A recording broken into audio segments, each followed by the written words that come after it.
We've never seen anything like this in recorded history. So be worried. I'm not short. I haven't sold short anything, but I am certainly worried. As I look around the world, bonds are clearly in a bubble. Bonds have never been this expensive in the history of the world. Property in many places, you go to Korea, you go to New Zealand, you go many places, property is certainly in a bubble. Stocks, many stocks. I mean, Amazon goes up every day. Tencent goes up every day. Samsung goes up every day. So some stocks performing a bubble, but many stocks are still not up. So it's not a complete bubble yet. So there you have stocks, property, bonds, all in bubbles or forming bubbles. The only thing that's still cheap, commodities. Silver's down 60% from its all-time high. Sugar's down 70% from its all-time high. Oil is down 50%. I mean, these are not bubble numbers when you talk about big declines, historic declines. But with all the money being printed, the asset class in the world that I prefer at the moment would be commodities because they're cheap when everything else is booming.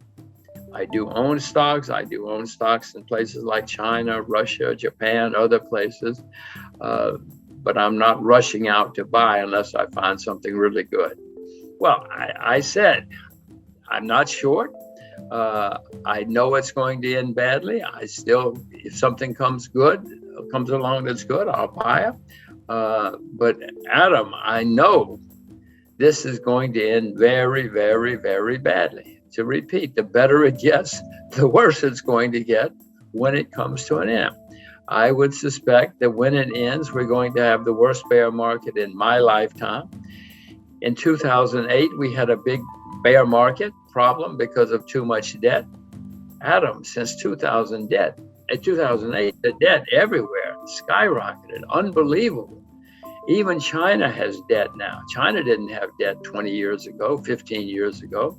But even China has a lot of debt now. Who's going to save us? The Chinese saved us in 2009 because they had a lot of money saved for a rainy day and they started spending it. They don't have a lot of money to spend now. Who's going to save us? North Korea? North Korea doesn't have much debt. That's why I say. But I don't think they have enough to save us because I don't think they have money saved for a rainy day like the Chinese do. Do you have greater confidence one way or the other if this is going to end in a debt crisis or runaway money printing or maybe both? How do you see it? Well, first of all, I have no confidence in them. You said they. The other people you were talking about have confidence that they are going to save us. I have no confidence in they, whoever they are. I will say, Adam, it's a good time to be old in America because I don't have to pay for all of this when it comes to an end. My children, oh my gosh, the problems my children are going to run into in their lifetimes because of what these clowns are doing now. So I say it's good to be old. But you're right. It's going to end someday, and it's going to end badly when it ends. You said either currency collapse or economic collapse. You can have both. You can have one, and then it leads to another.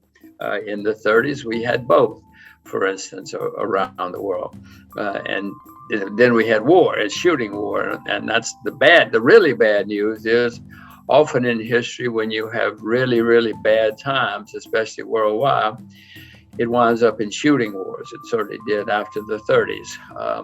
So it's not good news. I don't see good news. I repeat that in 2008 and 9, we had horrible problems with too much debt. Since then, the debt has gone through the roof by unbelievable amounts. And I know that's going to end badly. If we know what's going on, we'll get worried. And if we get worried, we'll probably get prepared, and then we might survive. Some people came out of the 30s very rich. Most didn't. Most lost huge amounts of money. But in 2007, Iceland went bankrupt. Nobody cared. And a few months later, Ireland went bankrupt. Some noticed. A few months later, Bear Stearns went bankrupt. Now we're starting to notice. And then BlackRock went bankrupt in the big bank in England. And then eventually, Lehman Brothers went, well, then it's on the evening news. Then everybody knows. So my point is these things snowball and they start where we're not looking. And It may have already started for all I know. I've seen some small places having problems. But as I say, I'm not selling short yet because I know how much money these guys can print.